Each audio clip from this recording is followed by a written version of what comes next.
দর্শক, নির্বাচনের প্রস্তুতির খবর জানতে একটু চুয়াডাঙ্গা যেতে চাই। সেখানে আছেন সহকর্মী হিমেল মাহমুদ। হিমেল, আপনার পেছনে আমরা প্রচুর আইনশৃঙ্খলা বাহিনীর সদস্য দেখছি, তো সার্বিক নিরাপত্তার বিষয়টি শুরুতে জানতে চাই আপনার কাছ থেকে। পেছনে, সামনে, ডানে বামে আসলে সব দিকেই আইন শৃঙ্খলা বাহিনীর সদস্য। কারণ আমি এখন আছি চুয়াডাঙ্গা সদর উপজেলায়। এখানে চুয়াডাঙ্গা জেলাতে দুটি আসন রয়েছে, চুয়াডাঙ্গা 1 এবং 2। এই দুটি আসনের অনেক কেন্দ্রই কিন্তু এই চুয়াডাঙ্গা সদর থেকে মালামাল সরঞ্জাম পৌঁছাবে।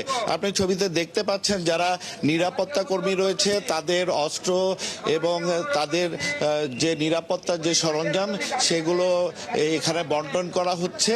এবং আমি একটু আপনাকে জানিয়ে রাখি, এই চুয়াডাঙ্গা কিন্তু একটি ঐতিহ্যবাহী শহর এবং বাংলাদেশের প্রথম ডাকঘর কিন্তু এখানে করা হয়েছে। এখানে যে দর্শনা চিনির মিল সেটিও কিন্তু এখানে রয়েছে। আমি একটু নির্বাচনের প্রস্তুতি নিয়ে এখানকার উপজেলা নির্বাহী কর্মকর্তার সাথে কথা বলতে চাই যে এখানে মোট কতটি ভোট কেন্দ্র রয়েছে এবং কতটি ঝুঁকিপূর্ণ। আপনারা সরঞ্জাম কখন পৌঁছাবেন? আচ্ছা, ধন্যবাদ।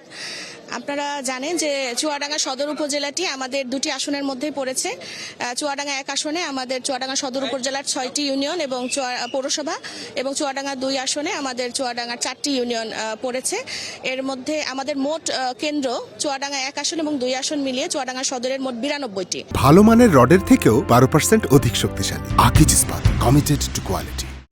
ইতিমধ্যে বিভিন্ন গোয়েন্দা সংস্থার তথ্য মতে আমাদের ঝুঁকিপূর্ণ কেন্দ্র 40টি। তো আমাদের সার্বিক প্রস্তুতি গ্রহণ করা হয়েছে। আপনারা জানেন যে এবার ত্রয়োদশ জাতীয় সংসদ নির্বাচন উপলক্ষে প্রতিটি ভোট কেন্দ্রই সিসিটিভি ক্যামেরার আওতায় রয়েছে এবং প্রত্যেকটি ভোট কেন্দ্রে আমাদের গ্রাম পুলিশ, আনসার বাহিনীর সদস্য পুলিশ নিয়োজিত থাকবে। এছাড়া থাকবে বাহিরে স্ট্রাইকিং ফোর্স, আমাদের র্যাব, আমাদের পুলিশ বাহিনী থাকবে, মোবাইল টিম থাকবে। এছাড়া ইন-এইড টু সিভিল পাওয়ারে আমাদের সেনাবাহিনী আমাদের সাথে থাকবে। তো সার্বজনীন নিরাপত্তা ব্যবস্থা জোরদার করা হয়েছে। আশা করি আমরা একটি সুষ্ঠু, সুন্দর এবং নিরপেক্ষ ক্রেডিবল নির্বাচন উপহার পেতে যাচ্ছি। এখন পর্যন্ত কোনো প্রার্থীর কাছ থেকে অভিযোগ পেয়েছেন কিনা, কিংবা কোনো প্রার্থী আচরণবিধি লঙ্ঘন করেছে কিনা? এখনো পর্যন্ত কোনো প্রার্থীর আচরণবিধি বিভিন্ন ইউনিয়নে ছোটখাটো মামলা হয়েছে, সেটি খুবই যৎসামান্য অপরাধের কারণে, হয়তোবা বিভিন্ন সময়ে নির্বাচনের প্রচারণার সময় এই ধরনের। তাছাড়া বড় কোনো নির্বাচন আচরণবিধি লঙ্ঘন চুয়াডাঙ্গা সদর উপজেলায় আমরা এখনো পর্যন্ত পাইনি। আপনি বলছিলেন যে যারা পুলিশ কর্মকর্তা থাকবেন তাদের শরীরে বডি ক্যামেরা থাকবে, আসলে এটা কতটুকু কার্যকর, কিংবা এ ধরনের ক্যামেরা কতটা থাকবে? এটি প্রত্যেকটা কেন্দ্রেই পুলিশ সদস্য থাকবেন একজন, যার শরীরে বডি অন ক্যামেরা থাকবে এবং অবশ্যই এটি কার্যকরী একটা ব্যবস্থা এবং এটিকে মানে পুরো আমার নির্বাচনী ভোট কেন্দ্রটি যেন সার্ভেলেন্সের আওতায় থাকে সেটিরই একটি প্রয়াস। প্রত্যেক ভোট কেন্দ্রে কি ফল গণনা হবে, কিংবা আপনারা কোনো ঝুঁকি দেখছেন কিনা? এখনো পর্যন্ত আমরা ঝুঁকির সেমন সম্ভাবনা দেখছি না। আমাদের প্রত্যেকটি ভোট কেন্দ্রে তো অবশ্যই ভোট গণনা হবে এবং সেই ভোট গণনা শেষে তারা যথাসময়ে উপজেলা পরিষদে আসবে এবং আমরা আমাদের যে 2 জন আমরা সহকারী রিটার্নিং কর্মকর্তা আছি তাদের মাধ্যমে আমরা জানিয়ে দেব। আপনাকে অসংখ্য ধন্যবাদ। আমি একটু উপজেলা যিনি আনসারের দায়িত্ব পালন করছে একটু তার কাছে জানতে চাইবো আপনাদের কত সদস্য এখানে দায়িত্ব পালন করছে? আসলে চুয়াডাঙ্গা সদরে মোট আমাদের ভোট কেন্দ্র আছে 92টি। কেন্দ্র প্রতি আমাদের 13 জন করে আনসার বিডিপি সদস্য মোতায়েন করছি। সেই হিসাবে চুয়াডাঙ্গা সদরে আমরা মোট 1196 জন আনসার বিডিপি সদস্য মোতায়েন করব।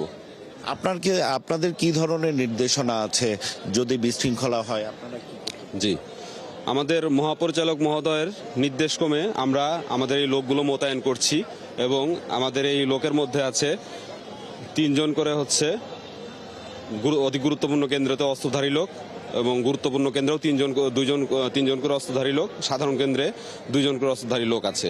তো যদি গুরুতর কোনো বিশৃঙ্খলা হয় এবং অনিয়ম হয় সেক্ষেত্রে আমরা আমাদের প্রিজাইডিং অফিসার এবং ঊর্ধ্বতন কর্তৃপক্ষের নির্দেশক্রমে প্রয়োজনীয় ব্যবস্থা গ্রহণ করব এবং অন্যান্য। ধন্যবাদ আপনাকে।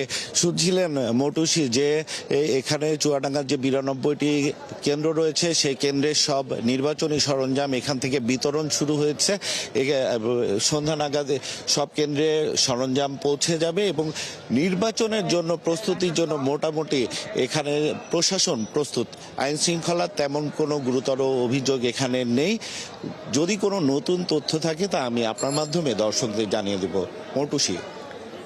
ধন্যবাদ হিমেল, থাকবেন আপনি। আপনার মাধ্যমে আমরা চুয়াডাঙ্গার খবর জানছিলাম। চুয়াডাঙ্গা থেকে ছিলেন আমার সহকর্মী হিমেল মাহমুদ, জানাচ্ছিলেন নির্বাচনের প্রস্তুতির খবর।